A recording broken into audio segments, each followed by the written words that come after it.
Welcome to The Good, the Bad, and the Sequel. This is a movie podcast where we're talking sequels, and we do it in two parts most of the time. I hope you enjoyed last week's interview with one of my favorite actors growing up, whether it be Toy Soldiers, you got Adventures in Babysitting, and of course, Dishes Are Done, Man. The best. Keith Coogan was so cool to talk to about his career. But when we looked at his IMDb, he didn't really have any sequels. So we had to decide what to do. Jamie had the great idea of going, well, at first we were like, what are we going to do?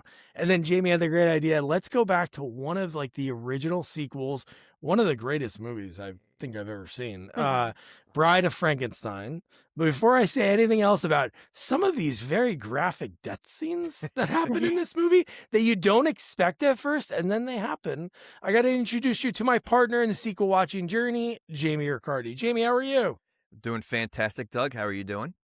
Really good. This is like, obviously, I know some of these rougher movies that we watch, these cheesy sequels that I love that you hate. Yeah. I think this movie, like, really, it was amazing. For a movie, it's really cool. Like, I was telling my daughter about this. She's 7. I'm like, Emerson, I just watched a movie that is not as old as her great grandma, but I'm like, this movie is like really good. Like, looks really good. Special effects are really good. Sets are really good. Dialogue's really good. It's very odd to see things hold up, but these For a and movie obviously from all the 1935, I mean, wild. I as I'm watching, I said the same thing. I said, it's amazing the stuff they did there, just the look of it, some of the special effects they had, and I mean, we'll get into it. I do have 2 right off the bat questions regarding the title. Okay.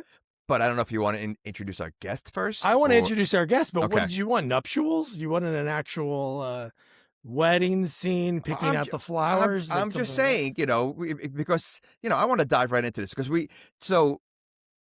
last year was the year of bad movies, and we're starting off, with a great movie, and we're starting off with a bunch in the can that are coming up that are all good. So I think this is going to be the year of the good movie.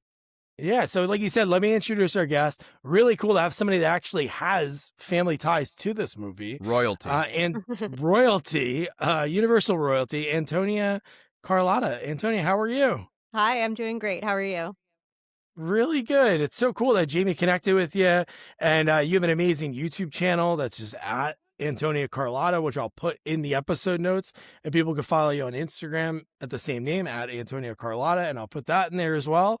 But pretty wild. It's like, this is one question when Jamie first reached out to me and said this, like, hey, I got this special guest that's going to be on. My first thing is, when were you like aware, like self-aware of the family history? And to give listeners an idea of what my family history is, my great uncle Carl Laemmle started Universal Studios, and he and his son Junior Laemmle produced Bride of Frankenstein. His son Junior Laemmle was really the driving force behind all the Universal monsters: Dracula, Frankenstein, the Mummy, the Invisible Man. That was all Junior. I have always loved like movies and horror, but I didn't really have a sense of my own connection, especially to these Universal monsters, until I was probably in high school. When I was a little kid, I lived in Connecticut. I kind of knew my family worked in movies, but that didn't mean anything to me at the time. When I moved to California, a little bit before high school, that's when suddenly the history was all around me. I could go to Universal Studios. I could see Laemmle theaters in LA. I had friends whose family was working in the film business and they knew of my family. And all of that really helped me understand like the gravity of what they had done. And then on Wow. top of that, like Carl Laemmle not only founded Universal Studios, but he also won a Supreme Court case against Thomas Edison, and he saved hundreds of Jewish refugees in the 1930s, and Whoa. is just like a name that nobody knows. So it also kind of became my mission to like share his story and share his work, because it just feels kind of like a travesty to me. No, I got to look that up. So against Thomas Edison, we're in New Jersey. Jamie grew up in New York, but Yeah. right? You grew up in New York? Yeah, I You grew should up in know New that. York and Jersey Yeah, I was now, gonna say. and so let me ask you, once you found out the history, did your view of watching movies change? From just watching it as a regular movie, and now it's like it's a little different. Now you're viewing the movies in a different way. I think I definitely, I mean, especially Universal movies, I'll watch a little bit more to try to almost learn bits about my family and what was important to them or what they enjoyed. It does feel like a way to connect to them. And it's just a world that I want to be more a part of now, I think, because of that. And speaking of New Jersey, Universal actually started in Fort Lee, New Jersey. Oh, That's okay. where that was sort of the birth of the film industry was on the East Coast, so New York and Fort Lee, Wow, New wow. Fort Lee, Jersey. the bridge over to New York.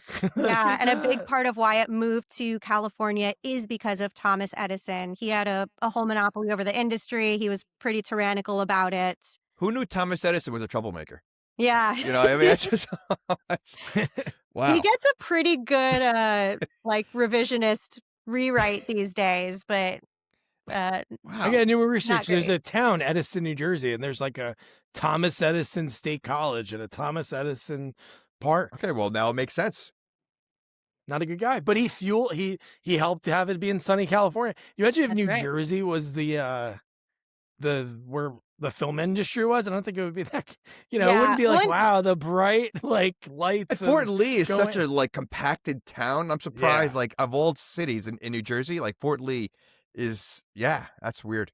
I'm gonna visit it, actually just in a couple weeks. I'll be in Fort Ah, Lee, New sweet. Jersey. They still have a museum there. I think it's called the Barrymore Film Center that covers a Oh, lot of the history really? of film in the area. Oh wow.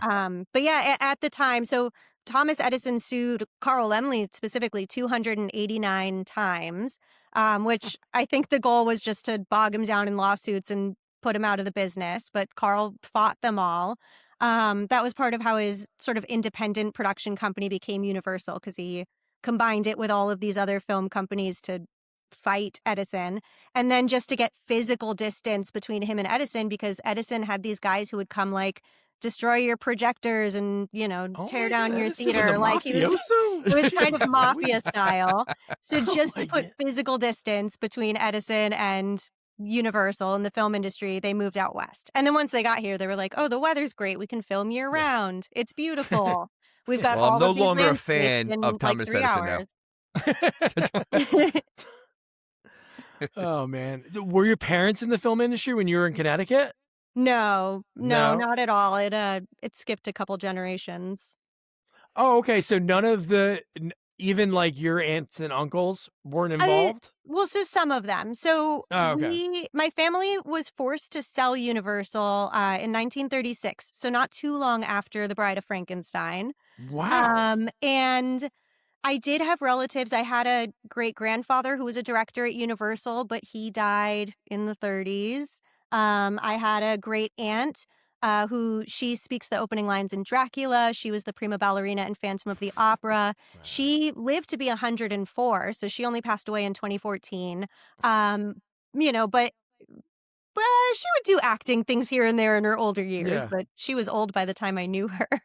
Yeah, Um, but that's yeah, cool. I have my family, cousins of mine still own the Laemmle theaters. People are around, but my parents That's were awesome. not in the See, business. so I could see like I think it's your Instagram that says you're a historian, or is it your YouTube that was is it your Oh, Instagram yeah. that Yeah, yeah. well, so now I've become, sort of the family historian. I have my YouTube channel, Universally Me, and I'm kind of digging into it all and finding my own path myself to get into the industry. But that's I Yeah. mean, but so there's so much history besides the movie side. So that's awesome. I mean, like I said, I watch a bunch of your videos and definitely interest each one just opens your eyes to something new that I didn't even know. So which is great. Thank you. Yeah. So Yeah, very cool. So we'll get into the movie. I just had one more question. Oh yeah, but you did some acting, right? You have an I did IMDb some with some in my credits, younger right? years. Yeah. Yeah. I think I struggled. Clearly I didn't do like the Nepo baby path Yeah. properly. I struggled a little bit in the industry with like you can do sort of all the work and all the things right, but it doesn't equate to like input output. And Yeah. that was tough for me. So I don't know. I made my Oh, it is exit at a hard. certain point. There's such luck in the industry. Like I've Yeah. talked to so many people that just like, hey, I went with my friend to the audition, and I was waiting in the lobby. They said, hey, do you want to come in? And it's like, I wasn't even thinking about acting. And then I got the role, and then my life changed. So yeah, no, it is totally different. Even the best person doesn't get the role. It just could be that moment when that person reads that script. Maybe somebody I just talked to 2 weeks ago. They were like, oh yeah, maybe they just read my script because he goes, because it was right after lunch that I met with him. So maybe because he just ate and he felt good, he was like, maybe it's that. He goes, I really don't know, but there are so many factors that can go in just into somebody's mood that's giving you the audition or when they're reading that script. But yeah. Sure. Yeah. So I didn't go that path, but anytime an opportunity comes my way, like I love that world. I take it. No, that's So awesome. Yeah. we'll see. That's awesome. Sweet. So yeah, so let's get into this movie because I think one of my favorite things about watching the old Universal movies is just that intro. And even thinking about just the stop motion that's involved in the globe, in the airplane that goes around, it just really sets you into this like, wow, I could really disappear into this movie. I And never you know, thought about it being stop motion before. no, and you Yeah, I know was what? just guessing that. I've done stop motion with like clay and stuff, just the way it looks, because they could have probably obviously had something spinning one way and then the plane moving, like going across, but it just has this amazing, perfect look. And I don't know if they ever, right? Because then they went to, what was after that Universal logo wise? Just the globe, right? And then they went to There the big globe with the big Universal Yeah. over it. That's what no it is plane. now. And they've gone through Yeah. different, there for a while, I think was just the universal text with stars all around it. There was a brief time where the universal globe had Carl Laemmle's head in it. I think that was in the 20s or 30s. So they've experimented with different ones. But yeah, now it's Yeah. the big like dun dun dun dun. Yeah. There Wow. used to be a different song in like the 40s. It was like this sort of upbeat march, like dun dun dun dun dun dun dun dun dun. Did he use the same like mute like the orchestra or like for a lot of his movies? Like was it like the same group that he always used? That's a great question. I'm not sure. I'm not Okay. sure. Like I know score a wise, recurring I'm sure song in a lot of Universal Monster movies is Swan Lake, which I think is partly because they didn't have to like pay for it. It was cheap. probably. Yeah. Well, you know, But I'm I feel not like sure who recorded it. when you watch his movies though, a lot of the music sounds so familiar. Like, you know, like Mhm. from each movie, and it just, you know, I was curious because I mean, a lot of it makes the movie. Like a lot of the scenes in this one, when you hear some of the music, it's just so great, you know. But before we even get into the movie, I want to talk about the title for two Okay. reasons. Okay, Mhm. so one, I think it's a travesty that The Bride is not in anything more than 4 minutes. Mhm. To Yeah. me, I'm waiting. Like I don't think I've ever even. I don't remember seeing this movie. Right. I mean, I remember seeing parts. I definitely saw scenes. But I'm like, you know, I think the movie's 94 minutes long, and I'm at 90 minutes. I'm like, are we going to see The Bride yet? And I'm like surprised at how little time that she was in the movie, but she made such an impact for that 4 minutes that I think that they could have used her a lot more, or at least in another movie, and they never did. And I'm just curious why, like, it was just so little time that they spent with her. So that was question one. And Yeah. two, Right. so we get two, it's called Let The me write that Bride of down. Frankenstein, but Frankenstein's the doctor. Oh, I So know. Yeah, they if you do that. don't know anything about the movie, you're thinking that it's a love story that the doctor is finding his new wife. So like, but those are my two questions with the title. So, I'll start by saying, like, there's a very big, especially when you get into, the monster community, a very consistent argument is whether the monster is, like, Frankenstein is the monster or Frankenstein is the doctor. And if you call the monster Frankenstein, people will be very upset with you. Yep. I personally fall into the camp of, like, it's not that serious. And we all know Agreed. who you're talking about. And I think that there are Agreed. times when Universal has, leaned into calling the monster Frankenstein, and the Frankenstein is of the doctor and therefore is, has the same last name, I guess you could say.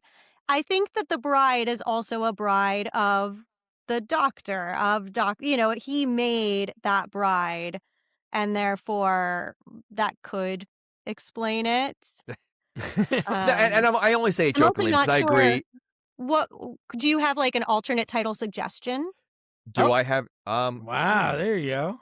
well, again, I'm not one of the, like I agree with you. I'm not one of the nerdists that will really get upset about it. It To is me, a funny joke. I get my daughter to do Oh, that too. what?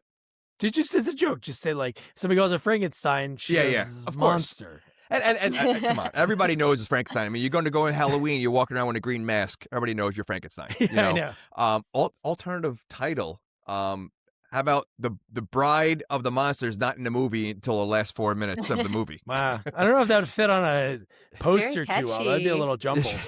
But I think maybe for the shock of it, because people know from the original, like we were talking about earlier, is like when it I don't even know if we're recording yet, like when it comes to the sequel. Oh no, I think we were. So maybe it's because we're gonna focus on this main character that we know the audience loves, and then the shock at the end. I watched an interview from like 1970. It was Lanchester, and she was talking about the sounds she makes at the end, The how it like hissing? resembled like the hissing like a swan she saw in the London park, and she did it live, and it's just maybe if she was in it longer, it wouldn't be as like wild the way you see her move and when you see her hair revealed like for the first time. But no, it isn't enough. Like I wasn't looking at the runtime while I was watching the movie because I was really enjoying the movie. So I wasn't checking that at all. But to me, it was so wild how you see her and then it's like, oh, okay, this is pretty fast. Yeah, Also, on one side, I wish she was in it more because I love her Yeah. so much. But at least for this movie, I can respect that, he's in search of companionship or acceptance the whole film, and we're leading to that climax with her. And I don't know how you could Yeah. have, at least in this movie, which I love, I don't know how you could have her in it more and still tell that same story. well, I think if you did have her in it more, it would almost be comical, right? Because now you're seeing a life of Frankenstein and his wife, and how what kind of plot are you going to have about that? They're going around, Yeah. like. So I think I agree. I mean, I just think like she's such an iconic looking character. Everybody. She should have been in other movies at least. Like, they Yes. could have had. I mean, Abbott and Costello. They had all the other ones. Why not throw her in there as well? Like, and I know, it's funny. I mean, I love Young Frankenstein. I didn't realize that Young Frankenstein took it from The Bride of Frankenstein Mhm. because there's so many elements of this movie. Yeah, I think Bride of Frankenstein and Son of Frankenstein make up the bulk of Young Frankenstein. There's so much pulled directly from it, which I loved Young Frankenstein as a kid, not understanding my own connection. And then when I watched Yeah. these movies, I was like, oh, wow. Yeah, That is Elsa Lanchester in the prologue as well, right? Mary Shelley. That's her playing Mary Yeah. Shelley. Mary Yeah. Shelley. So Well, she gets a I little can't- extra time. And that role was supposed to be a little bulkier, but it had to get cut because by 1935, we're in the era of film censorship and the Hays Code. And they thought her cleavage was too suggestive, so they had to cut a little bit. And they made a lot of, James Whale, the director, had a very dry, progressive sense of humor. He was an openly gay man in Hollywood at a time when that was very rare. He made Yeah. some references to, forsaking marriage and living life like wild and free or full and free or something. All of that had to get cut. So she might have had a slightly bigger role. I read that too, that they were talking about basically like open marriage in Mhm. that opening scene. And it's crazy to think that that is something that was being cut, but I get it. But that opening scene is so cool, which I think is so ahead of its time. Like you mentioned before we started recording, like the reasoning, like why they did that to almost fill people in the gaps of, hey, this is what happened in the movie that you might not have seen because there's no way to see it unless it was you saw when it came out or if there was a second run theater around. But it was like so awesome the way they did it. Like knowing that, oh, I can go watch the first one, but really cool the way they fill you in this beautiful place. Beautiful Yeah. setting, the piano, the extremely high ceilings. It was like, wow, this is amazing. And it's Mary Shelley just hanging out. Like, Yeah, and it sets neat the way the they did that. tone, I think, really well. They're, kind of funny and sarcastic together and silly. And I think that Bride of Frankenstein has so much humor in it. It really is a dark comedy in so many ways. And that really helps set it up while filling people in who either never saw Frankenstein or don't remember Frankenstein. But I think that's what it like. I after watching it, I don't even consider it a horror. Like it's a There's some horrific no, things in this well, movie. okay, yeah, but just because there's horrific things in it doesn't make it a horror. I mean, like I to me it was definitely it was a more of almost more of a drama with like with the Frankenstein of the life he's trying to have and he can't get and like I mean I it was like because it wasn't really scary, right? I mean, like and obviously for the time, but it was just like the travesty of his life that he's just trying to live like a human, and he's so it was more of a drama to me, and which what made the beginning of them telling the story start introducing that story to life, and I think that was important to do that, and I think it made the movie, that much more engaging. Yeah. No, Frankenstein, it's it, just seeing him, especially in the castle, like in the opening scene. One thing I wanted to ask, and like when it comes to when I think of Frankenstein, it's like Boris Karloff. You think of that. I wonder, was he always credited as Karloff? In the beginning of the movie, So it's like monster, and it says Karloff in like these big letters. Everybody else, normal names.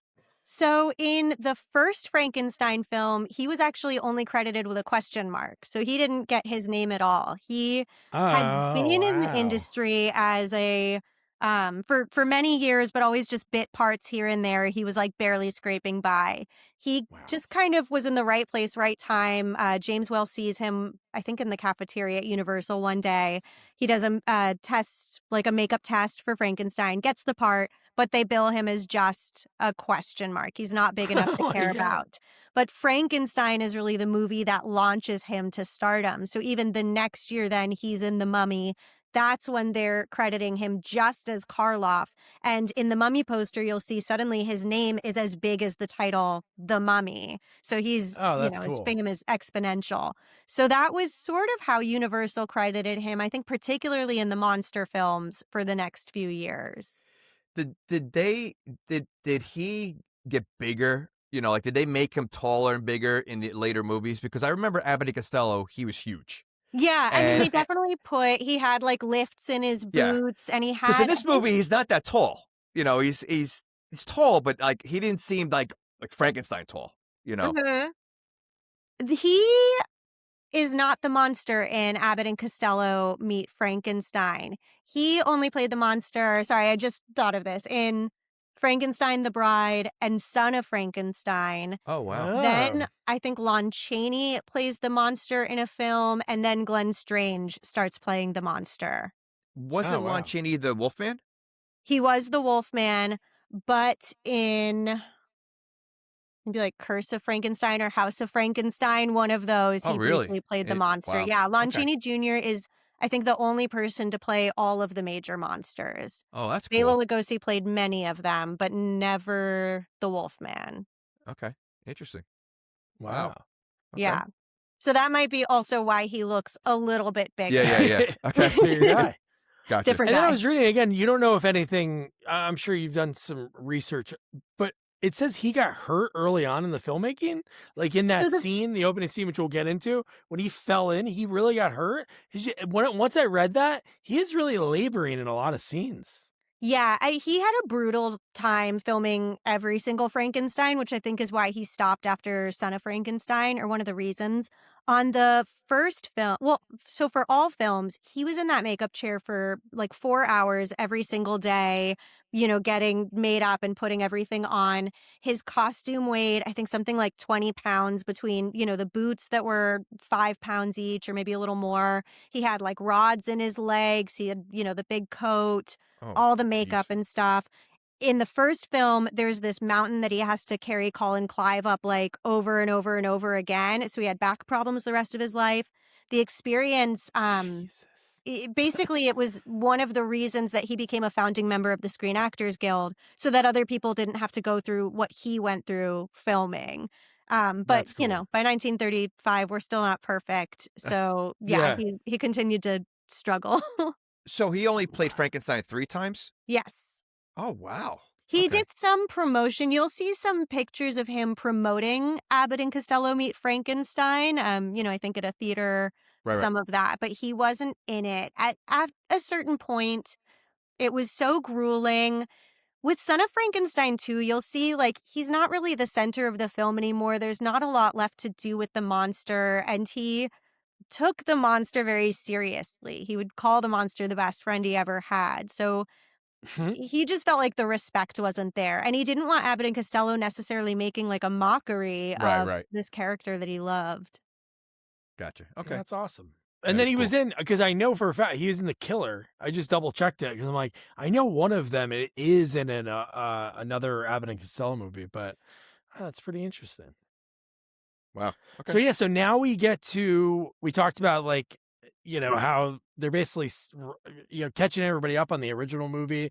And then we cut to it because we see like right away, we see some shots from the previous movie while they're explaining it, right? We see Mhm. Frankenstein, we see like Igor, but they call him Dwarf. They don't call him Igor in this. They just call him Dwarf. He is in the original Frankenstein, he is oh my god, this is gonna kill me. Dwight Fry is It's a Fritz. different Igor, like in Fritz. both movies. He's Fritz in the first one. In the second film, Dwight Fry is still in it, but he plays Carl, one of the like other sort of gravedigger Count- guys. Um, So Oh, when did okay. Igor? When did Igor comes start? along in Son of Frankenstein, played by Bela Lugosi. Oh wow. Oh, really? That's cool. I gotta watch that one now. I really don't want to get that wrong, but I'm pretty positive that in this one he's Carl. Because Pretorius is sort of the lab assistant in this one, and in the first one he was Fritz. Oh, okay, cool. And so But yeah, that any of them, opening scene, like just everyone with the torches and the woman that could have been played by Frau Blucher, that lady was amazing. Like I could see her play that role, which is the greatest thing. talk about Minnie. Yeah, So- Una the lady that's O'Connor is Amazing. her real name. Yeah. She's one of the most divisive characters in classic horror because she's always, running around screaming. She's in The Invisible Man as well. And in quite a few other films, she, played that character very well. But she's so hysterical that some people find her incredibly annoying. I found her funny. I thought she was very funny, I and I loved think her overacting of all these different scenes, and I think it was great. And that's why I've said Frau Blucher, because I almost feel like she had the look. I mean, it was definitely different personalities, but she had the kind of look that Frau Blucher has. Oh yeah, that could have been her like grandma. Like that could have been a relative of her. Or the way At she first, looks. I thought she was the witch from the Wizard of Oz. Like she sounded like the witch a little bit. Like she has that voice. Oh man, so funny. Yeah, so one of the things that's really cool about this, thinking about the shots there in this movie, and again, there's like a million facts. We can't talk about all of them. But one thing I thought was why I was a cinematographer, again, is this 100% accurate? But he was like an alcoholic, and he would just like be able to like couldn't even trust him to drive. So they had a car that was there to bring him to set, bring him home, but he was like pretty fast setting up stuff. It's insane, some of these shots. And there's a dolly shot in this movie that for 1935, I was like scratching my head how they nailed it. Right in that sort of opening scene when we see the doctor and it like pulls out like really far. And I think that's when we cut to the burning and everything we see that's going on at the castle. Yes. I don't have a ton to add on to that, but like, yes to all of it. Yeah. And yes, it's amazing. I think, when I think about the cinematography and the direction, my mind goes to the creation scene at the end. Oh my God. Which like I've heard described as operatic. Like it's just so dramatic and beautiful and amazing. I'm still working on my skill of identifying like, oh, dolly shot, or oh yeah, I just know having when that it gets thought pulled process. back, like, and yeah, doing like really simple filmmaking stuff. But no, it was just so cool the way it gets drawn out, and then right, this is when they find Dr. Frankenstein. He's dead, and you're like, oh, we have to let his fiance know because he's getting married, and you're thinking like, oh, he's getting married. So he's getting married, like maybe next week. No, it was like at the wedding. She's waiting there and they bring up the body. And it's like, Mhm. oh my God, like what a way to ruin, not like, oh my God, he's so late. He's hanging out with his experiments again with his friends. And then boom, he's dead. He shows up dead. No, Was he? in the first film, like, he's not a very good fiancé. He's always kind Oh, of abandoning. In the first film, it's actually played by a different actress. They replaced her in the second movie. But he's always kind of abandoning the monster, abandoning her. Not great. Was he like? Was he like dead in the first movie? Like, and then they weren't sure about a sequel, so like they figured he was dead, and then He gets thrown from the top of the windmill. He lands on the thing as it spins and then like drops to the floor. I mean, the implication is that yeah. he's dead. And the implication is that the monster is as well, who, burns and collapses in the windmill. But See, I then we can't wouldn't believe have how a sequel. violent for 19. I mean, I don't know what the rules were back then, but for 1935, I mean, the monster throws the woman down the well. I mean, he does like all these different things. Like yeah. it's pretty violent for the time, and I was surprised at some of the things I saw. I was like, wow, Yeah, the 1931 film came out in the pre-code era, so it didn't have, a lot of pushback on a lot of it. I know that at a certain point, the line about now I know what it's like to be God got pulled out, and the throwing the little girl in the lake got pulled out. But for the most part, it got through at the time okay. By the time 1935 came around, a lot of stuff did get removed. But it was, and there are some deaths, like Dwight Fry's character was supposed to die pretty gruesomely. They cut that.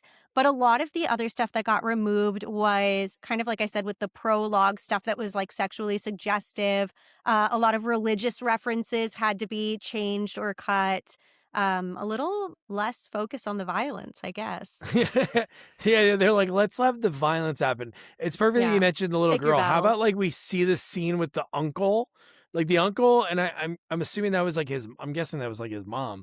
But he is like, yeah, I want to make sure that monster's dead. It's like, okay, why are we this is again, that's why it's so cool about this movie. And I'm sure again, there's something from this that's borrowed from some story 100 years before and 100 years before, but it's so crazy how it was always that in movies, we got to make sure this guy's dead. Horror movies, action Well, movies. he was the father. I think his daughter It was died the in the first uncle. movie. That's what I mean. He's the uncle. Maria. No, he was the But father. why? No, it's the uncle. He was the uncle. He I thought he was says the father. it. Yeah, he threw my niece. He drowned my niece in the lake. That's Oh. the I line think that he says. he right? threw my Maria in the lake. That's what I thought. My he said. Maria. Is that what it is? Okay. I Yeah, think so. that's the father, right? I think so. That's the what You I've have a bad always. memory, Doug. That's what I've always. I wrote it thought. down wrong then. But the fact that he like has to go check, it's like I get that. You need to see that. But the fact that the timing, the way he leans in and then falls in, like you think that what's really cool is how they didn't do the same thing twice. Like they could have done maybe the same thing. Camera set up, let's do the same exact shot with the, if that's his mom, but he falls in, sees the monster. It's like this horrific thing, and he gets drowned. And then when the mom looks over, it's like the perfect timing of like a hand, and it's like, oh, honey, no. Like, Yeah, but Doug, you sound surprised that he wants to check the body's dead. I mean, how many horror movies? that's what I or mean. anything- I'm saying this is like the beginning of that. Yeah, but no, but they don't do it anymore. Like they never Yes, they check if do they're in dead. Scream. I'm sure in Scream 7 They're he's always gonna be alive dead on after the that. ground. What are you They're gonna be talking like, about? oh, let Every me check time- one more time. Never. Every time they think someone's dead, they leave it and they leave, and then they find out that they're still alive. They don't always check. But they don't shoot. That's what they do. They usually just go stand next to it instead of just firing the rest that's in the gun. Scream. Okay. Yeah, Scream is like very famous. Michael Myers movies, all of them. But this movie, but man, when she gets tossed in, you're like, Yeah. oh my God. I'm like, kill count's at 2 already? Like, and this is less than 10 minutes into the movie. And I do love that lady, the Frau lady. Oh, When the she best. when you hear her yelling wahoo, like you hear like the screaming of her wahoo. And she's running on top of the mountain, like she's just running in circles Yeah, almost. yeah. Like, yeah. Amazing. So I have a question about Frankenstein, and Yeah. I'm not sure if Monster. you're the monster. Right? We're gonna say Frankenstein because that's what we all know. Okay. So All so is he like a zombie that he's alive? Because I mean, like some of the things he Great does. question. I mean, like I'm just curious. Like obviously he didn't die from the well, so like can he die, and why does he need to eat? So those Yeah. are my questions. Because Eating and obviously- drinking is something I never thought about when it comes to Frankenstein. I No. don't remember eating and drinking scenes in any iteration, but that was pretty funny when he was just like, oh, Well, he's yeah, so yeah, but hungry. the Bread, problem is good. I kept thinking of I'm waiting for him to light his thumb on fire, in that scene because Oh. it was such a throwback to Young Frankenstein that like it made it so. But I mean, I'm curious, he's a monster, like he's not Yeah. alive. So yeah, So, I mean, I guess I think of him as a reanimated corpse made through, various body parts and a brain and brought to life with electricity. I'm working through this right now. Yes. And I guess then I picture that though he's been created from all of these different bodies and stuff, he's still kind of functioning at this point like a real human would. Like the electricity, made the brain work and the heart work and all the things.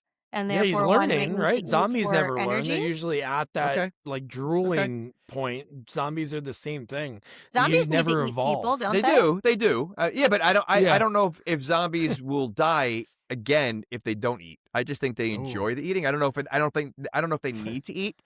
So I was curious if like Frankenstein needs to eat.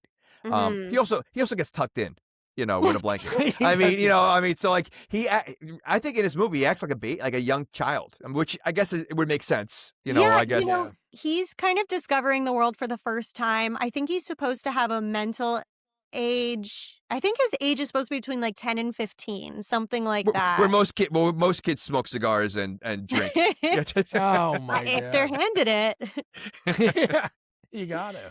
I mean, that whole scene with the hermit in the woods, Oh. though, I think is just beautiful. Yeah. I kind of wish that they could just like live there happy forever. If only the hunters didn't get lost and knock on the wrong door that day. But it seems like in this time, no matter what time of night, like even right now, I live in like a little tight knit community. Somebody knocks on my door at 2 a.m. I don't know. I'd be a little nervous. Here, they're in the middle of nowhere, and somebody's knocking. Whether it's Frau answering the door at the castle, hey, let me go to it. Or this guy, he walks outside. Like at first, I didn't remember he was blind. So when he goes out, which we'll get more into that when we get to that part, but like when he goes out there and just like stands there, I'm like, oh my god, like somebody could be right there. But they don't have internet yet. They don't know how dangerous the world can be. Yeah, I know. And not to true. mention, he did say he hasn't seen anyone for well, he hasn't seen anyone, but Hasn't he hasn't seen he hasn't come across anyone in years. Yet, Yeah. in a matter of 5 minutes, the monster and 2 other people. Most popular place. In 5 minutes, he had people around him all the time. So yeah, so That's amazing. So Dr. Frankenstein, he's alive. Yes. He wakes up right in time, and now this is where Dr. Pretorius, right? He Mhm. shows up pretty quick right afterwards. Now, is that, you said that is a character in the original movie? Just a different. Pretorius is not in the original. Nothing in the He's first new movie, to the okay. second film. what a great Okay. character, though. I love thought him. Yeah, he's crazy. Oh my gosh. That actor is named Ernest Thesiger. He was also either gay or bisexual openly at the time. And I love this fun fact that I learned recently, which was he was a big advocate for men to be able to wear shorts in public and for like that type of casual wear to be more accepted. So That's he's, amazing. really Well, fighting for everyone's right. It's funny. He kind of played that role. He said he was openly gay. Like he kind of played a flamboyant way of that doctor. Like it was very but he was like, I mean, I thought he was great. I mean, I got questions about his thing, but that's later on. I think he's Oh my so god, funny. dude, that was cool. I love everything how he's like, oh, would you like some whiskey? It's my only vice. Would you like a cigar? That's my only vice. Yeah. No, And, you- so I guess I'll say two things. One is like one of my next videos on my channel is how I think Bride of Frankenstein is Oh, perhaps sweet. the queerest film of the 1930s. It's, queer directed, queer performed. It's got all of this kind of queer subtext to it. And James Whale did tell Ernest Thesiger to play it very sassy and flamboyant, kind of like this aging gay character. Oh, that's awesome because he played it that way, and that's like I'm thinking like Absolutely. I didn't know if he was gay, but I'm like, guy plays it so well, like the way he does it, and like just the villain wise, he was so like calm, cool, and collected throughout the whole way. You know, so yeah, you kind of Totally. liked him, which is rare for you a did. villain, I because you love kind of like him. the guy, and even like when he's like showing off his little inventions, you're like, Was he the what? student to Dr. Frankenstein, or was Dr. Frankenstein a student to him? I well, I think Because he he's a lot comes. older than Frankenstein, but I thought he said that he was the student to I don't Frankenstein. think he was Frankenstein's student. Maybe I They had missed some kind of connection. something. Maybe they had a professor in common, but Yeah, he knew him but enough they're that he both. walked in and he knew him, and almost like Frankenstein had this look of almost like, oh my God, this guy. Like, it's not like he was welcomed, because he just Yeah. obviously woke up from being dead. And this guy right away is going into like, hey, that thing just killed you. That's what I'm here about. Yeah, and they're Wow. both trying to create life in these unconventional ways, or these ways that go against nature. Yeah. Which, and again, I know we're not even there yet, but the fact that he feels he needs Dr. Frankenstein when he created things that are way better than Frankenstein the monster. I mean, Yeah. like, does he really need Frankenstein's help? I mean, he created such a different. I mean, he created life. I mean, he really created life. So Yeah. But I think his problem is his life is like only this big. He can only make these little things in jars. He wants to make, You know what? That special effects, I thought that was fantastic. I the way love they did that. that. Yeah. I wonder if that inspired, like, I think in the Twilight Zone, when the toys are in the bin and they come alive. That's what they kind of remind me of, like having the Yeah. king, the queen, like you have Yeah. all these different characters. Yeah. And the fact that the king can just get out. And then he's like, oh, you again. It's like, dude, you can control this. You can do something to the top. Obviously, I guess they have to breathe. So there has to be some kind of loose fitting, right? Because they're fully alive. Yeah. Crazy. Crazy. Yeah. But yeah, one thing that's cool in this movie too, just thinking about the times and how, even though it's 89 years ago this movie came out, it is like wild to think about the horse and buggy, like not thinking of cars as the thing. They're getting dropped off in that at his lab. And then when they're inside the lab, I'm like, he gives them the whiskey, right? In a glass. He gives it to him in a beaker. I'm like, and like a few feet away, the next table over is experiments.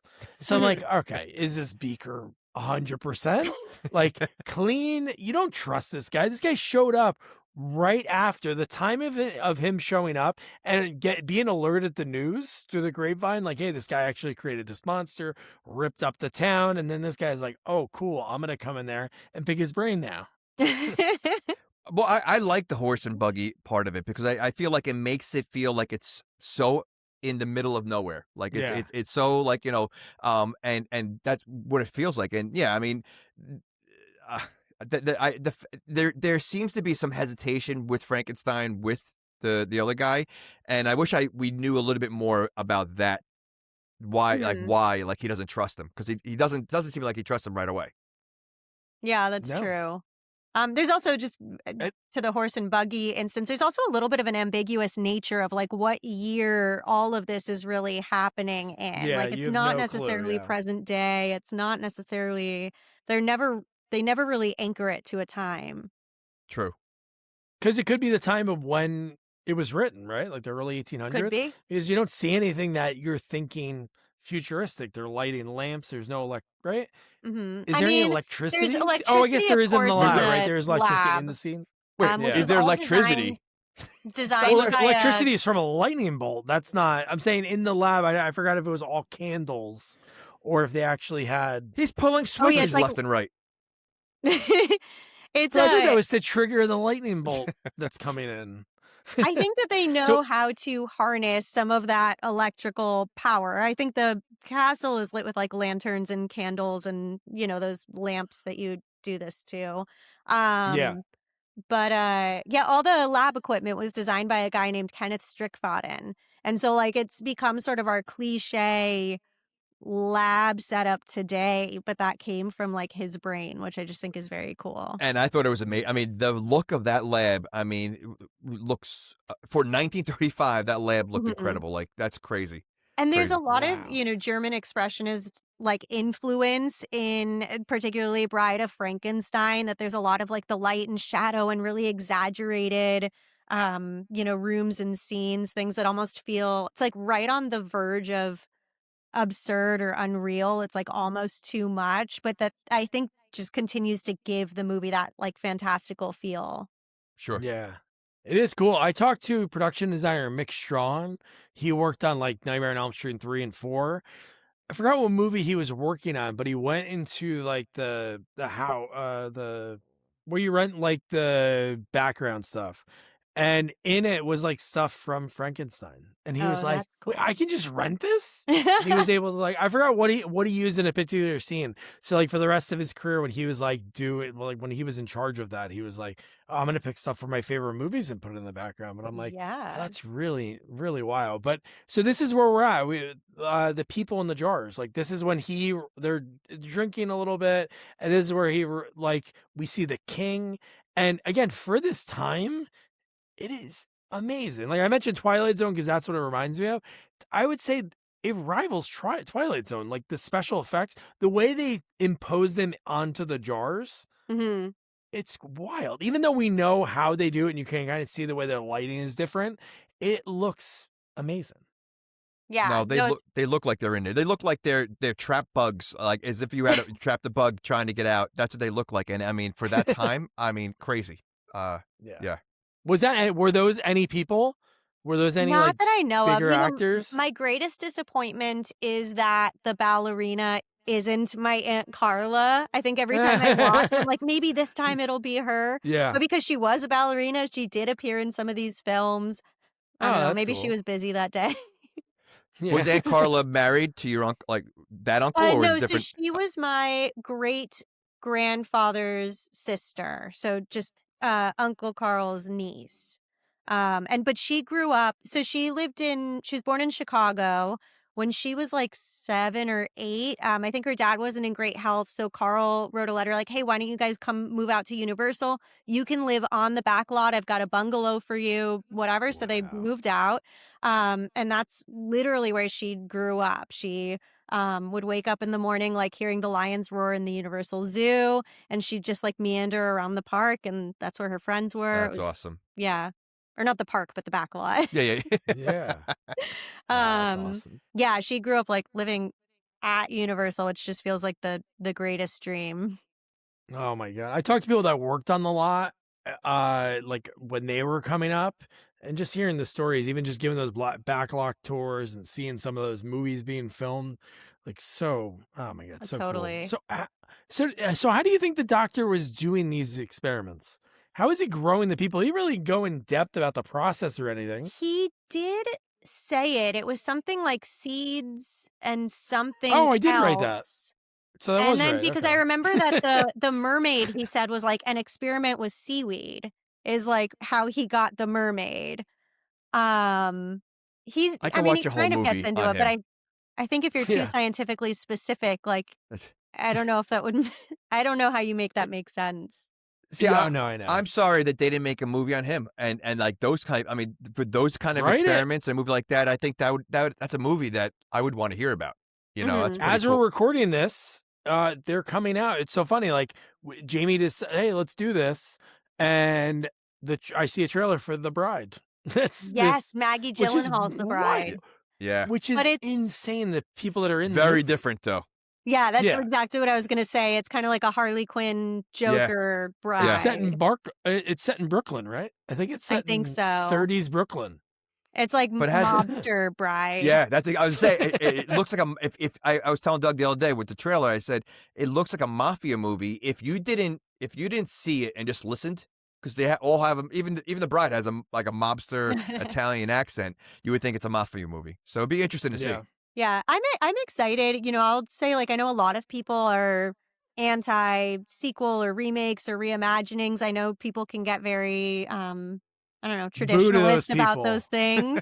But I'm all for them. I always think like even if a movie is bad or wrong or totally different, it's still like an opportunity for people to say, well, what else is out there? What other bride movies exist or where did this come from? So I don't think like if it's too bad, everyone will forget it in a few years, you know? And Yeah, it's not going to replace the original, Yeah. so no matter what they do, I mean, and if anything, it's such a high bar that they're going to have to reach. So if they want to have the guts to make a movie like that, they, then they have to understand that, if it's bad, like you said, no one's going to remember it because the other one, everybody remembers. Totally. So, yeah. And, So, this one, you're not going to draw a one-to-one comparison. You're not going to say, oh, this scene is that scene, so Yeah. it's just its own movie. yeah. It'd be Yeah, cool if no. they sprinkle things in, but no, I agree. Like even like the Burbs that's coming out, like the TV series with Kiki Palmer. It's like, oh my God, they're turning the Burbs into, I think like, wow, people are gonna watch that and maybe be like, oh wait, this is from another, oh, let me watch the Joe Dante film, and then they fall in love with that movie, because I feel like that movie, as great as it is, I never hear it mentioned as much. It is such a cool movie because you're like, I love things when you're dropped into this cul-de-sac, like whatever the street is in Desperate Housewives, it's the same Oh, street. Wisteria Lane. And yeah, so like it's so cool. Like you're watching this movie and you're like, all right, I'm gonna drop into this world for a little bit. No, hopefully this movie gets people to go back and watch this one and all the other Universal monster movies. And yeah, so this is where the point that I wrote, the monster needs to drink. Because this is the first time. So this is where the monster is like drinking the water, and this is where He sees his reflection. yes, and he appears, and then that's when Frau and all the townspeople are like, ah, and then that's when he runs. Like he hits a few of them. He doesn't kill anybody right here. I don't think another kill comes just yet. Yeah, I mean, for the most part, he's just scared. Like he's not actually He is, yeah. a monster. He's not evil. He's not out to get everybody. He's just terrified because everybody's coming after him, and he doesn't even know why he's here. I as I'm watching this movie, I'm thinking like he's like Lenny from Mice and Men. Oh yeah. He's like a He gentle doesn't know his giant. strength. Like He's a gentle giant, 10 and he to doesn't. 15 years old, like Antonia said. So it's like, okay, that makes sense. Like he's just trying to defend himself. Just the fact that his strength is very strong, so he could really damage someone. He doesn't know what he's doing. Mm-hmm. Well, Yeah. I love the fact that they think that the chains that they put on him are going to hold him. Oh for my the- God, this is the best. I mean, so I thought I know you mentioned before how like they cut out a lot of the religious overtones or undertones because there was definitely a lot of God talk in the movie, and then they put him on like almost like crucified him Mm-hmm. the way they Oh, were yeah. carrying him, like so I Absolutely. wonder if that was also in there. That was the I- smartest way. I wrote that. Why don't they move people like that in horror movies when they're knocked out or dead? Like like a Jason, or I know they did it in the last Halloween movie, but that was I didn't really like that. But in this movie, it was cool the way they propped him up, dropped him onto the hay. He's on the back of the truck. They drag him in. But yeah, it is wild that they see this creature they already saw survive a fire, survive a building, survive everything they threw at him. They're like, you know what? Let's put him in this room that has a very odd, like, was that so people can mock the inmate and then people would never want to go back to jail? Because it had like a way that you could try to crawl out, but I guess it was impossible. And the guy's like, hey, so what are you going to do after this? He's like, I don't know. And that's it. I'm still here, guys. Okay. I think my wife, all right, cool. But like, yeah, so like the way the guys are like looking in at him and then going, yeah, I think I'm going to take off. And it's like, what? This thing, you spent all this energy, you're just going to leave? Like, what were they like? Why didn't they try to kill him there instead of like leaving him? Like, what was their goal? I mean, like, was there someone that wanted to keep him alive? Because if that was me, I'm triple, like, it's like doing a single knot on your sneaker, right? Like, they should have done like triple knots of the chain because it looked like they were using the same chain they would have used on anyone else that they were trying to tie up. I guess I just wonder like how maybe they just had to get the supplies at some point. Like how would they have killed him, or like were they prepared to? Well, I I said guess this they- even. Well, yeah. I said this about Jason all the time. They've tried killing Jason in every Friday the 13th. The one thing they've never done is chop his head off. Mhm. So, to kill him, the only way to kill this monster, it seems, is chop his head off. But that's something they never do in any of these horror movies. And you wouldn't have a movie. That's right. true. Yeah, That is we true. even have a The sequel. end. It's like the dog catching the car. It's like dog barks at the car, tries to chase it. What if the car stops? Like, what's the dog really going to do? Same thing with this. They're like, oh my God, we got this monster. Even though they had him tied up really good, obviously he didn't break out when he was on the log. They could have maybe chopped the log and kept him on that. And now they're like, we're going to transport him into handcuffs. And then it lasts for like, again, the comical part about this movie, which I think is so fascinating because there's obviously like a lot of emotion you feel, like he just wants to have companionship the whole movie. But then you have like comedy, the fact that we saw this big build up to all of the stuff they did, and it lasts 5 seconds. He is out of there in 5 seconds. As soon as the guy with the curly mustache shouts up and says, hey, why are you people looking out here? And then they scram. So no eyes are on Frankenstein. They should have had those people. Had a they could have guard been the or ones something. that shouted, right? Yeah. Someone should have been supervising. Oh, easily. And he snapped that chain like it was nothing. Like it wasn't even like, I mean. Although to be fair, and we see this in the first film, he also would have just snapped whoever was watching him. In the first one, he hangs Fritz when Fritz absolutely tormented him with fire and was like a terrible guy, but he hangs him. So I guess no one really wants that job of watching him. Exactly. That's the other guy's like, hey, I got a hot date. I got to get out of here. But so obviously the fire element, so he's out of there. And then there's a family, which you're like, oh my God. They weren't camping, obviously. That's probably where they lived because that's the times that this is kind of like portraying. But they're sitting there and they're kind of telling like a ghost story around the fire. And the fact that the guy sees this giant figure, probably knows about the maybe not, right? Because this is right after, like, people learned about him like 2 days before, right? In the timeline of this movie, like within 48 hours that's what happened. There's no news, there's no internet, so they probably really don't know that he's on the loose. They just know he's in jail. Yeah, I think it's sort of a comedic moment of like telling a scary story and now the scary monster shows up behind you. Yeah. And I do think, I can't remember what scene was cut, but something was cut. And I think that was put in its place on his way to the cabin. Yeah, he's like eating he's fighting this giant monster over a chicken. He's like, yeah, give him back my chicken. And you're like, dude, you're done now, man.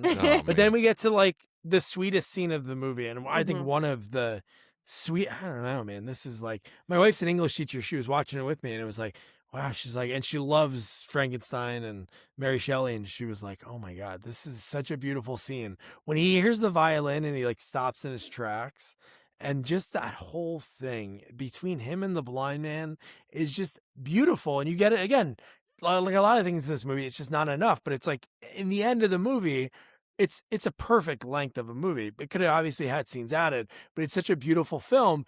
And in this scene, you're just like, oh, I just want them to hang out more. And he's teaching. The blind man was so happy. Like he was just so happy. They could have been so happy together forever. Like two, misunderstood, lonely outsiders coming together. There's, of course, kind of the queer interpretation of this scene and sort of in isolation, living in this domestic bliss until the hunters representing society, right, come and ruin it and the whole house burns down. I'm very surprised at how he's able to survive. I mean, he's blind. I mean, and he's eating. He's got like fire everywhere. I'm like, the fact that he's able to do all this is pretty amazing for this guy. But I think that they, I guess not explain it, but they show that so well. How when he's walking, he'll hold on to the beam overhead and he'll reach for stuff. I don't know, it felt kind of progressive to me for the time to be so aware of how somebody's like different abilities might change the way they move through their house. And not making them look like they're like a victim and they are helpless. You actually saw somebody that, okay, this guy's in the middle of the woods surviving, doing all this. But one of the coolest things about the scene, because you think like, oh, when's the shoe gonna drop, right? And like when he goes, oh, my friend, and he feels his arms, and you're thinking like, wow, those are some gnarly looking cuts all over his arms. And he just, oh, you're badly wounded. Instead of thinking the worst, he thinks like, how can I help you? And it's like, oh my God, what a beautiful scene. Oh, him tucking him in. I mean, was like, to me, it was like the monster cries just that one single tear. I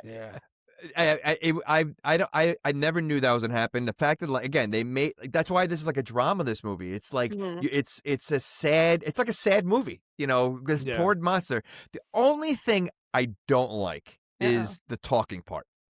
Like, he's learning. No. The fact that he understands everything by the end of the movie. So he just learns how to talk now, and then it's not even a day, and he understands every single that's that's like they made it a little too much, but I do like that he's teaching him, but he learned very fast. Yeah. Smart guy. He is a smart guy. Wood, he's like, fire, no good, and well, fire is good. Yeah. And I love Dr. Pretorius later in the movie. Kind of takes credit, like, oh yeah, I taught him all these things. It's like, no, dude, you had him for maybe a few hours. It was this blind hermit in the woods that was the one that taught him all of this stuff. But when they're like smoking, to me, like, obviously they might have been. I think it was. I thought it was marijuana, right? It was. I think they were so poorly rolled, and you're like, okay, wait, do that. They're poorly rolled. The guy's blind. I mean, of course it's poorly rolled. I mean, you think it to be perfect? But it looked good. And he was just so into it. Just a monster, though. I need to get that on a shirt or something. Just when he's like hitting it and he's like giving him the violin and he's playing it and he's really enjoying it. You're like, wow, he's enjoying the drink. Like he's never had any. He's been drinking dirty pond water. Like that's what he's been eating. And now he's got, whiskey and weed. And like, I mean, he's enjoying life. Like this is real life for him. Yeah, which honestly I think plays in so well to the end that he gets to experience this brief time of connection, of fun, of like growth, of learning. But then I think, that's destroyed. Of course, the end of the movie, we've got a whole different type of destruction, but he's seen now this thing that will be unattainable to him for the rest of his life, Well, I think part of it also is I think he also feels that anyone he gets close to almost dies, right? I mean, the fire in the cabin with this poor guy, and then even though he made like a lot of people that die around him, not on purpose, but because of him. And I think he is smart for a monster, and so he realizes that even later on. I mean, I thought that to me that was the saddest thing. The last scene. When he realizes she thinks he's ugly or something like that, or she hates me. She hates me. Oh my gosh, that was rough. Yeah, that was rough. And then just like everything's perfect, the music's playing, everything, like the tone of everything's very calm, and you're like, oh man, this is great. Then the hunters come in, and it is just like chaos. You just feel so bad. And what's even worse is that he can't spend time with his friend anymore, a relationship that he really enjoyed, and that he ruined the guy's home. And he probably realized that, obviously, like when he left, because when the fire's all around him, he obviously has to escape to survive.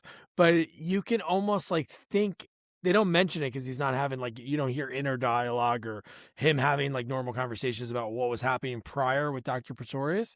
But it's like that's gotta like weigh on him into like the decision in the end, like. Things are great, but there's a lot of chaos that can come from me. Yeah. Like real. Sorry, I'm like real self-awareness that I think is he's literally just like growing awareness to begin with, and the awareness that everything about you is, I don't know, unlovable or terrible or scary. I think that's each scene. I think each scene his awareness gets higher and higher. And it's like, I think not only learning obviously from the blind man, but I think he's learning through himself. Each situation is, he's becoming more aware of what he is, unfortunately, and that he's never going to have that normal life. Yeah. And then it just so works out. He wants to go to the cemetery. That's his next spot. Goes to the cemetery in the basement when they just have all the bodies. And then Dr. Pretorius just happens to be there. So that's what isn't he drinking or something? He's just hanging out. He's hanging out, right? Yeah. What a creeper.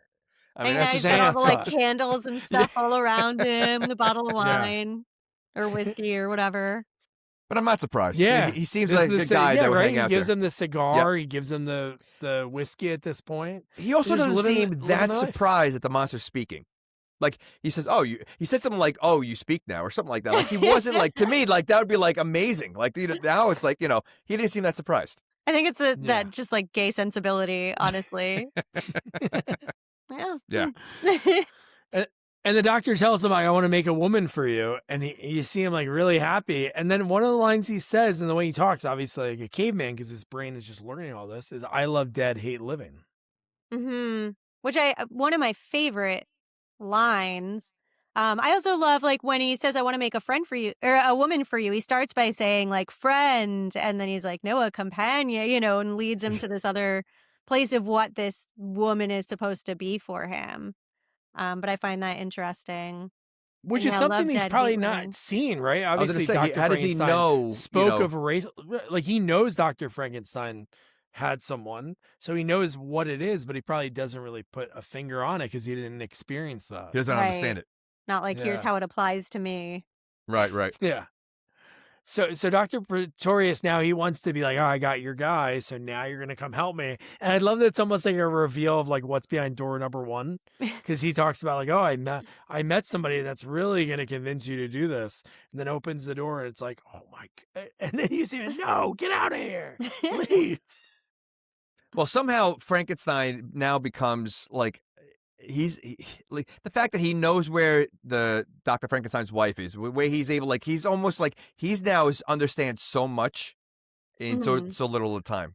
So I guess you're it's right crazy. that like a lot of information is just downloaded. Yeah, I mean, like the fact that he was able to go get I think the villain goes, go get the Frankenstein's wife or something like that, and he knows exactly where to go. Like he just Oh, yeah. walks out and like so things like that. Well, remember, it's like, they're not driving; they're using horse and buggy, so mile per hour on that isn't that much. No. So they had a lot of time to research the. He has a house very and good sense of break direction. it down. Yeah. I mean, he's been there before. Like in the first film, he was there. That is true. Yeah. All right. Maybe he knows. But man, when he takes her and then brings her to the cave and the giant fire in there, it's just the sets throughout the movie, but at the end of the movie, like she's so isolated by herself with him, and the fact that we get like a phone in this movie. Oh, Like, yeah. that was really wild because Or it was maybe almost that's our like glimpse into like the era that there was we're a in. there was obviously, oh yeah, that's true, yeah. But the fact that there's like a wire and it's like a long wire, like when they're in the cave, and you're like, how is this being ran? Is this a cave near the house and able to run the wire? Because it was just really cool to see that. Like, I want to hear her. I want to make sure she's alive before he, like, I guess, does his thing. Like it's his turn of the knob, pull on the, to be able to help Dr. Pretorius make this woman. Again, he's done this before, but he saw what the negatives can come of it, so he didn't want to do it, but now he's forced to. And they and this is where they have to go get a body, which this scene I'm very surprised that they did this. Like, I mean, it killed her. Like, I mean, like, Oh, I know. like, I mean, like, he didn't go kill, like, and like, again, the violence, like, knowing what's about to happen, and the way or I was gonna say Igor, but the way he does it, like, I was surprised. Yeah. And what's he won for it? 1,000 crowns. And I think that was one of the cut scenes then, was that the uncle character between the two diggers was going to kill the nephew over money or something, and that ended up getting cut. Oh, so but that was going to be an additional death on top of all the deaths. Well, he knew the body was warm. He goes, "Where'd you get this body?" or something like that. Or 1,000 crowns. One cool line was, again, it could have been, if it was when they intended to write the movie, we're going to set it in 1935 or in 1835. But it's cool to think of, even in 1935, it's kind of like relevant term.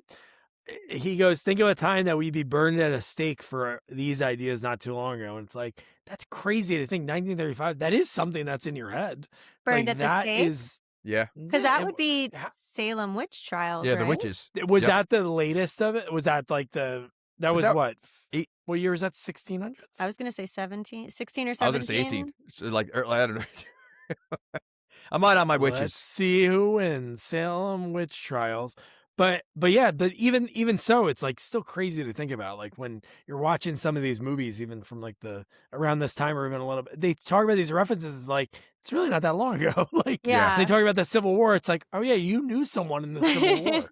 Like that was probably a thing. Salem witch trials year 1692, 1693. You win. So I guess it was way back, but yeah, just to hear that line, I'm like, oh, that's really burned at the cool stake. to hear, like, wow, that's pretty cool.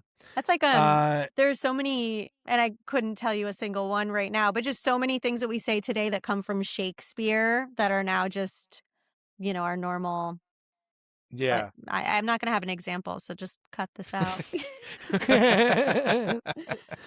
Add something and add a line of Shakespeare. But now I know. It's even like so many phrases that we say today that our kids don't understand. And my daughter doesn't. When I said like pick up the phone, it's like that's just Have something them- we say, but When you don't they- really do So that. like we do this for phone, they do this for phone. Yeah. Oh, Isn't that yeah, crazy? That's true. Mm-hmm. Well, you ever see those videos when they're trying to use a phone, like a dial phone? And Oh yeah, my they're wife looking has at a it? rotary phone at school. Yeah. She has the kids try to use it. It's Oh, amazing. wow. It's yeah. Very cool. I'm not that old, but Yeah, or my like they buddy don't had have one. I used CD to and DVD love players. calling. Oh, I see, know. forget- yeah. Record Oh. players. Oh my god. But yeah, no. What's a record? But yes, what's a record? Yeah. But what is cool when he utters the line "she's alive" and it has like when he talks to her on the phone, and it's like this very low energy of it, like him like saying it, and then later when he utters it, it's like the same line, just like with passion Mm-hmm. for the bride when she comes alive. Yeah, of course, which also appears in the first film of the "It's alive, it's alive." Yeah. Well, that's why when he says it again, he seems just as excited as when he said it the first time, but he's already done it before. So why he shouldn't be shocked that she's alive again, like that excited. Yeah, but now it proves it wasn't a fluke. Now, like, he's really Yeah. a genius. So the first one is almost like a fluke. Is that what the feeling was? Well, the first one was an experiment that panned out, but as much as Okay. you hope that your experiment is going to work or your plan makes sense, like you don't know until he's You up do it and again. running. Okay, that makes sense. Yeah, so then we get the big storm coming in. They hey, set up the kites. Like just seeing like the bed that she lays in that comes down that's gonna put her up top. Even just the way that's dropping from the ceiling and the way you're looking at the high shot, like watching it come in, it is just like beautifully done. So if that guy was an alcoholic setting up these shots, and Oh, I talking with James wrote that Whale, down. Yeah. it was so cool to see like it dropping in and the Mhm. way everything looked and just the way the scene comes together. Well, Well, and the fact that they'll shoot some things like sideways, and the light will Mhm. be like the light and the shadows, and how The it's angles almost like of it- they'll have these crazy circles under their eyes, or shadows across their face, just like absolutely nuts, like beautiful, intense, crazy. It does make it feel so modern in some ways, like not that somebody was coming up with this wasted in 1935. Yeah. Well, it makes me also appreciate what Mel Brooks did, because it looks like he made, when you watch Young Frankenstein, the laboratory looks exactly like this Oh, laboratory. yeah. The same elevator of moving up, the same thing. I'm like, it really looks the same, and I think it's his homage to the movie that he Mhm. And he wanted. probably to got the props. You to think when Oh. that movie's made, it's less than 40 years after this is made. So I'm sure that they were able to grab everything. So Sure. yeah. So this is like the pretty much like the climax of the movie. You get all of the lightnings coming down, and at the same time, the monster's back at the house. And when she gets brought up, he is like so horrified by seeing her go through what he went through, even though maybe he has a memory of what happened or something. Dude, when he tosses the guy off the castle, that was wild. Well, I think he got scared because of the lightning, with fire, lightning, electricity. And I think so that also got him all scared, because that's And the when guy he, had a torch. The one thing he doesn't like. And then he took the torch and hit the guy who Yeah. he I don't know if that was in the script, but he hits the guy pretty hard when he's laying on the ground. yeah. Yeah, I mean, fire has only brought him torment and destruction in the past. From, like I said, Yeah. Fritz in the first film torments him with it and like teases him with it. The with the hermit, like that burns down and he runs away, right? He only knows fire to be bad, other than smoking, I guess. Yeah. Yeah, right. It's good for smoking, to light your cigar or marijuana, it's fine. But like if it's in a big fire, then that's where it doesn't work out. But yeah, so now we see the reveal. Like she comes down, it works, she's alive, and then we see her eyes, like just her piercing eyes. Mhm. And then the reveal of her hair. It's so crazy to think about, like 89 years ago. I looked up the hairstylist as I talked to this guy, Rob Berman, whose family goes way back. His uncle worked on, I think he worked on like one of the Wolfman sequels, but that was like his first foray into it. But just thinking about something that was done, oh, let's put this lightning bolt in her hair to show like, oh, Mhm. that's how she was created. She has a lightning bolt. Makes sense. And just something that is forever everywhere. And for like we talked about when we first started at the top, this is like 4 minutes in the movie, and it's so well known. Oh, Well, absolutely. It's so iconic. The makeup artist for this movie was Jack Pierce. He conceptualized the hair and makeup. He worked on almost all of the Universal monster movies. He didn't have a heavy hand in Dracula because Bela Lugosi was pretty territorial about, doing his own stuff. But from Wow. the 20s through like the 40s, 50s, Jack Pierce conceptualized almost all of the looks for all of the monsters. So I know that for the Wow. hair, he was really inspired by Nefertiti. If you look at, she's got like the same silhouette. Yeah, I imagine that the streak through her hair is an homage to the lightning that brought her to life. And I know Elsa Lanchester talked about working with Jack Pierce and how just meticulous and methodical he was with his work. He would wear like a lab coat when he worked, and he was very serious. She said he seemed like he was a surgeon, checking in for surgery versus a makeup artist. But he's the reason that almost all of our monsters look the way that they look. and that's Wow. amazing because imagine 1935, he's doing this, and like he would never think that 100 years later that people are going to still remember that one thing that he created, a hairstyle that everybody knows. You don't even have to see the face. You see that hair, the lightning streak, you know exactly what it is. And I mean, for that to be that iconic, just from like a little moment of him creating is amazing, and I can't believe the actress who plays the bride, she was in, I mean, yeah, I don't know if you've ever seen Murder by Death. Yeah. Okay. I don't She think I've seen plays that the one. the woman that pushes the wheelchair. She's in there, and she's in Mary Poppins. Yeah, She she's plays Nana. Katie Really? Nana. Nana, which I can't believe That's it. Like, I mean, wild. yeah, because I mean, like, yeah, you would never know. Like, I never knew anything about the bride, and then I'm like, all right, who plays her? And I'm like, wow, she was in a lot of things. I never knew her. Yeah, she was also, I mean, she had such a wild life herself. She grew up in this sort of bohemian lifestyle in England. I think her parents got arrested at some point because they refused to get married and, were living in sin. At one point, she had a job where, because divorce was like illegal unless you had a legitimate reason. So her job was to be somebody who would pretend to like hook up with husbands so that like wives could divorce. So she was always very, Doug's like, how do I sign up for that? yeah. Yeah, what is that? And then, Yeah, right. she also, oh goodness, what was I just about to say? Oh, she was married to Charles Laughton, who was a very famous actor back in the day, Sure. who also was gay, and she knew that for most of their relationship, but they still stayed together, sort of Wow. as A lot colleagues of or actors did that roommates back or, then. art partners, Yeah. Yep. even after he came out to her. It's amazing. I mean, like she made it's a monster. She made the monster like beautiful. Yes. Like, for a monster, like, I mean, you look at Frankenstein, he's kind of ugly, he's, an ugly dude, but like she, like, just the way, like, her posing and her face, like, it really, like, where she should be ugly and because she's a monster, there was a mystique about her. She's Like, this like Yeah. incredible blend of scary and glamorous, yep. right? She's got the stitches, the hair is absolutely unconventional, but her lips are also perfectly done, and she's got those like sharp 1930s eyebrows. But I think that that's part of what makes her so, she's not just repelling you or whatever. She really is kind of drawing you in, and you want to look at her more. But it also makes sense why she turned away the monster because she knows she could do better. So, so that's why when she looks like Totally. that. Yeah. I think it's like an absolutely feminist act for her to reject the monster, which again feels very progressive for the year. She was Yeah. created to be a wife or to be a supporter of this man and rejects the role. She says, absolutely not. Well, it's amazing. Imagine being the monster at this point. Now, this other monster just woke up.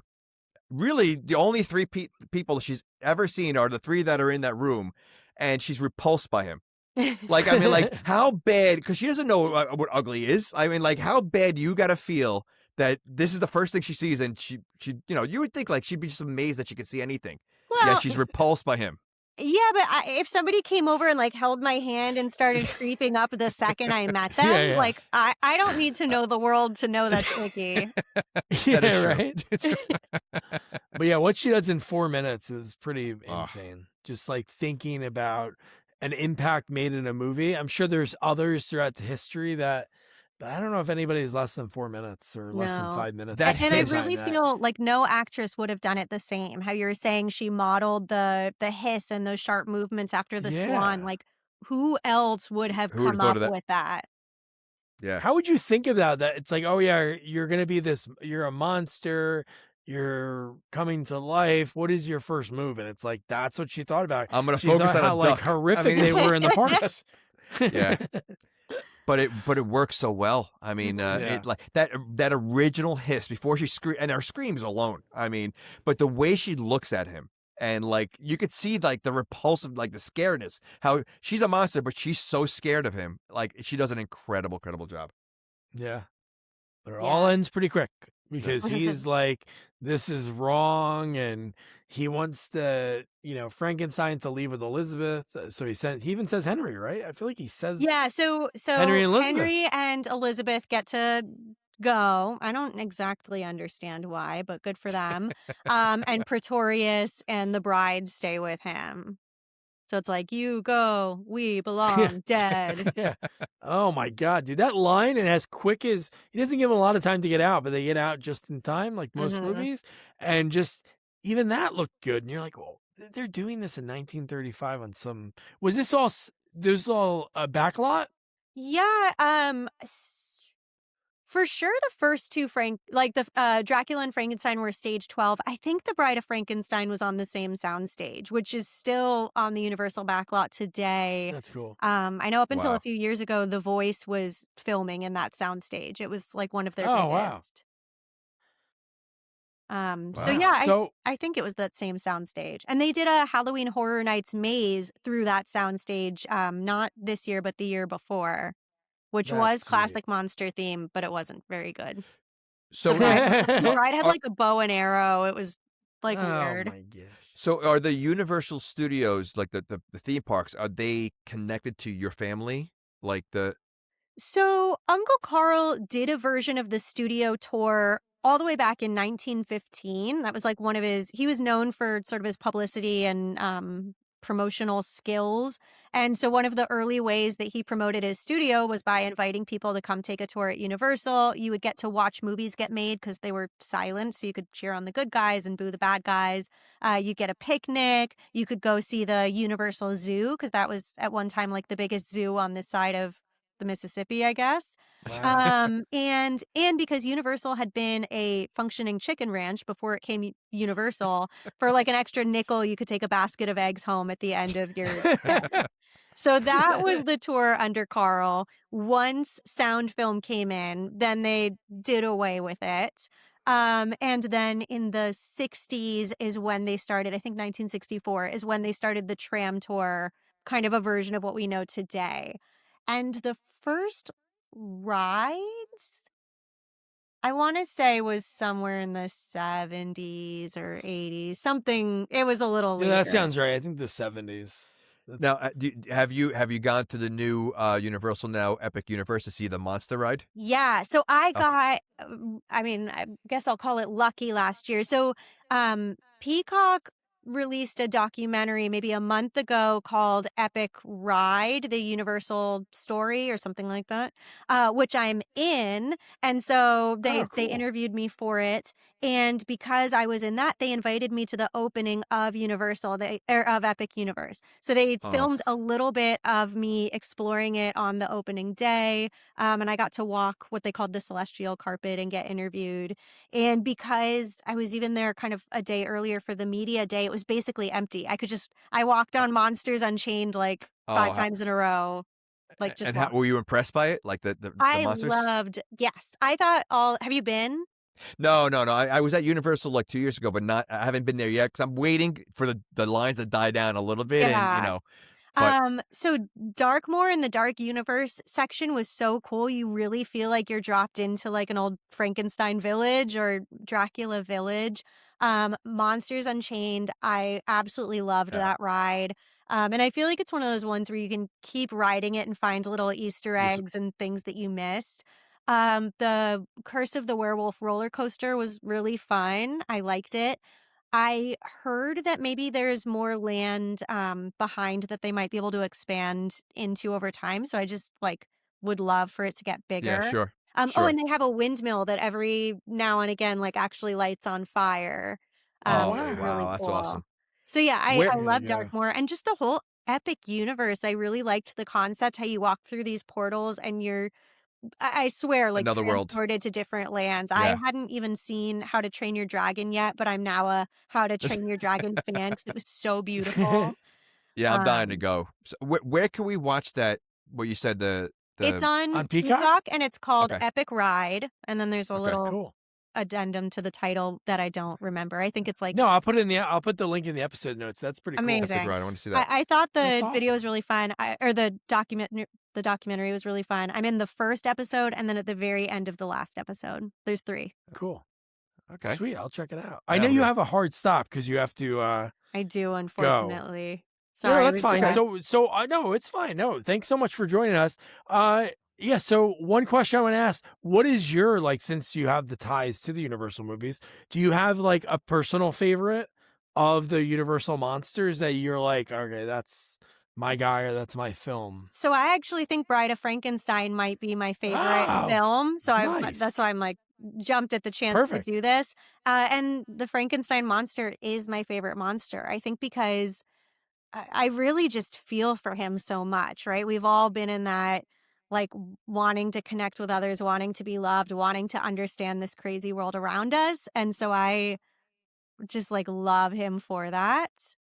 But I think all the movies are good. I love, my family didn't Yeah. make it, but I love Creature from the Black Lagoon also. Oh yeah. Have you guys watched I just that watched one? that recently for the first time. I mean, I saw it as a kid, but I just watched it recently. Again, that even that's a sad one too. I mean, that's Yeah.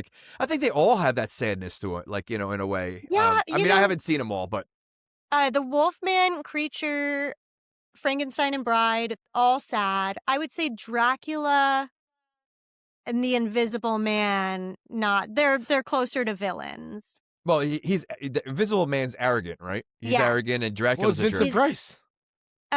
It was Not an original, Claude right? Rains. Oh, Claude Rains. But isn't I think Vincent Price Vincent it Price in one of does the voice of the Invisible Man at the very end of Abbott and Costello Meet Frankenstein. You're right, yeah. And then in the next one where it's happening, Costello meet the Invisible Man, it's not him. No. Yeah. It's not Vincent Price. That's what it was, yeah. But he has the perfect voice. But the for that at original end, one yeah. is Claude Rains. Claude and Rains, okay. The idea is he's made this serum that will make him invisible, but it also makes him, go crazy. And the kill count in that is higher than I think any other Universal monster. Really? Yeah. Sweet. Is, I gotta is there rewatch a scene- lot of them. My daughter's getting into these movies, so I gotta start. They getting hold her- up. I think they hold up. Yeah. I mean, they don't make She them loves like this. Abbott and Costello, and she Oh, I love- sees the way the jokes are laid out Yeah. in that.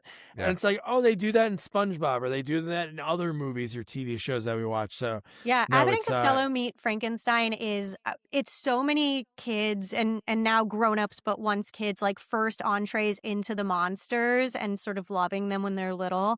I think I just heard yesterday, I don't know if you guys remember Keenan and Kel from the 90s. oh yeah, course. they're Doing doing a Keenan and Kel Frankenstein. Meet Wait, Frankenstein. Is that real? Because I thought it was an AI Yeah. thing. I thought that was an AI thing, but Well, I think the Oh, image no, is have AI, I but I been- think it's have I been legit because duped? Deadspin or Did I somebody fall was for the AI? reporter. I literally got duped in the last 3. I heard a new Nightmare on Elm Street was coming out. Someone told me that was AI. No, so this was I saw the Hollywood Reporter interview. I Nick said saw it the to me. article, so it's legit. So- I think the photo is just Okay. AI generated. But yeah, so I don't want you to be late. So Antonia, thank you so much for joining us. Yes. I'll put all your links in the episode notes. Universally Me is your channel. It's at Antonia Carlotta, so I'll put everything in there. Thank you so much for joining us. It's been a lot of fun. Thank you. Yeah, this was great. Awesome. Cool. So glad. So what was the name of it again? Because again, as Doug said, my memory sticks. Universally Me. Okay, Universally Me. I'm gonna Yeah. check it out. I'll put in the episode notes so you can check it out too. But yeah, you can jump. You can jump whenever. We're just gonna close out the episode, and then I'll edit this, and then it'll be out tomorrow, and I'll be sure to tag you. Oh, wow, and it's already out send you a tomorrow? link and stuff. Oh yeah. Yeah, we Yeah, kind of they're do it like fast. SNL. It's pretty quick afterwards. I'm an accountant, so it's busy this time of year. So this is a week overdue. So it actually worked out perfect because we were supposed to do this last week, and then I couldn't do it because I was just so busy. And it worked out that Jamie connected with you, and then you were able to join us. So Well, perfect. Yeah, I'm glad this worked. Thank you guys so much for having me. Yeah, and Hey, listen, no if you problem. ever want to come back, I mean, there's a lot of monster movies we can do. So, Yeah, you know, I down was the just road. thinking like we could do, Return of the Invisible Man Returns, Revenge of the Creature. See? Like there Well, are. wasn't it? Yeah, there's a. If you're willing to come back, totally. Because we have. It's funny. We have. I know you got to leave, but we do a lot of horror movies, and we have a resident horror guy. You know, and we have a resident bad person. So if you want to be the resident, come on for these old Resident monster bad movies. person. Yeah, you got Bad it. movie person, not a Yeah. bad person. Yeah, he's a bad person. Yeah. Yeah. Well, So, we don't know but thank yet. you so much. It was course. a lot Yeah. of fun. Bye. Yeah. Bye. All right. So that was Antonia. Well, that was great and perfect segue. Won't have to edit much of that, but yeah, that was so cool to have somebody that not only loves these movies, has the connection to that movie. Has So the history. Jamie, So the has history that history of it. You know. So Yeah. yeah. I was gonna say, like, you know, like, and it was just random, you know, that I came across her. Yeah, I mean, I think she was great. She had enough knowledge of it. I'm curious if, you know, if she does come back for another one. Because I really haven't seen any of the other ones. You know, I've seen the main clips. ones. I didn't see the sequels. Like I've seen Frankenstein. I've seen this. I didn't remember most of it, So but it'll be fun. just curious. I never seen Son of Frankenstein, but is that a baby of Frankenstein and the Bride? That'd be funny. Is it? I don't know. It's a Son of Frankenstein. If it's a baby Frankenstein, that could be good. It's called Son of Frankenstein. Yeah. Okay, so, you know what? I absolutely recommend watching this. You know, there aren't too many. I've tried some old movies that were not monster, and like I had to throw them off. I just recently watched a noir that was 1945. It was actually pretty good. I'm like, it's amazing at some of these movies that can hold up because I feel like today they don't make too many good movies. And, you know, and I think, you know, like watching these movies, I think they're ahead of their time. I mean, the special effects, you know, for what this movie was fantastic. And it's such an iconic movie. And again, The Bride, 4 minutes, but what an impact she makes in those 4 minutes. It's so worth watching this movie. Yeah. No, I loved it. I think it is a perfect movie, and I think it's one of the greatest movies I've ever seen. And it's a crime that all those times we talked about, like, what are the greatest sequels of all time? This is on my Mount Rushmore now. It is now. So good. It is now. I never thought about it, but it is now. Yeah, I mean, it's crazy. It's for, again, 1935, you know, and the fact that they did, I mean, and like I said, it's the story of, you know, like, it's a different type. To me, it's a different take on Frankenstein, you know, than the normal Frankensteins that you're thinking of. And also, one last thing, again, I'm going to go back to Young Frankenstein. It makes Young Frankenstein even better now because I could see all the aspects that they took from this movie, you know, into the movie itself. So yeah, very clever. You know what's great? You have no idea what the next sequel we're going to cover is. I don't. Which is cool. So now we just did a sort of female-driven sequel because Bride of Frankenstein, even though it's only 4 minutes. So this one, we're going to be talking next week with a Jersey guy, Michael Testa. I talked to him. We connected on Facebook, and he is a casting director, born and raised in New Jersey. Actually, he grew up near Seton Hall where my wife went to college. And it was cool to talk to him about his career, the way he got into the business, how he was casting movies from early on that were like kind of like these big movies. And then he connected with some people, got the right jobs, started writing. He recently had a Royal Montana Christmas movie that he wrote, I believe a Hallmark Lifetime movie. Big, got a ton of views that they were like pumping it like every week during the holidays. But of course, we're not going to be talking about some of the really good ones he did over the years. Remember, I said we're starting off the 2026 as the year of good movies. Year of good movies. And this might be a good movie. Never seen it. It's available on Tubi. Oh, boy. Wild Things 2. So Wild Things 2, sequel to the hot, this is what they have on IMDb. Sequel to the hot film Wild Things. Wild Things 2 sees teenage bad girls Maya and Brittany go on a sex and killing spree to win $1 million. It'll be great. You know what's funny? Michael doesn't even remember casting this movie. So that's how much maybe that he loved it. But yeah, he worked on some cool stuff. So we're going from one of the first original sequels, that one of the movies that sequels might be better than the first movie, one of the best sequels of all time, to Wild Things 2, to a movie that's on Tubi. Yep, Jersey's own Michael Testa, man. Here we go. One of his cool things is he cast it on Roswell. That was one of his early credits. He casted 60 episodes of that show, and then he did 87 episodes of Cold Case. And I think I talked to you after I chatted with him, or I think it was like November. One cool thing was he was casting the principal actor, and then for the flashback sequences, he had to cast somebody that looked like them younger. So it was a pretty cool challenge for him, and he loved it, man. He was a cool guy. I love chatting with him, and I'm cool this interview is finally coming out. So really cool. Casting people, we've talked to some legends. Fern, champion legend, that she has a new movie coming out that she casted with like Kevin Costner, a bunch of big names. Michael, same thing, worked on some really cool shows. Cool behind the scenes stuff on Roswell that I really enjoyed. That's one show that I remember it was on. I watched it, but I should go back and check it out again because, man, there's some really good people in that show. So, why do I feel like the slide is about to start happening in the movies we're watching? I don't think so. But Sadler was in that, so we talked about Sadler. Like, he didn't cast Sadler, but we talked about Sadler. So, yeah. So don't forget to review, rate, share our podcast. Follow us on all social media at Sequels Only. And don't forget to check out our website, sequelsonly.com. Good night. Good night.